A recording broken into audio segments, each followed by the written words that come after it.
বন্ধুরা নমস্কার। এই দেখুন আজকে সন্ধ্যেবেলা আমি বানাচ্ছি জিলেপি।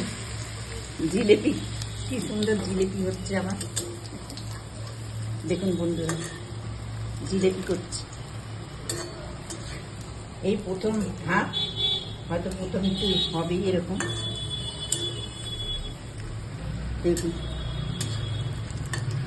চালের গুঁড়ো আর ময়দা দিয়ে জিলেপি করছি। রস করেছি এখানে, রসে ডুবিয়ে দিচ্ছি। রসে ডুবিয়ে জিলেপিগুলো করছি। এই যে রসে ছেড়ে দিলাম, আবার আরেকটা দিচ্ছি। কি জিলেপি হচ্ছে আমি জানি না, কি জিলেপি হচ্ছে জানি না, জিলেপি।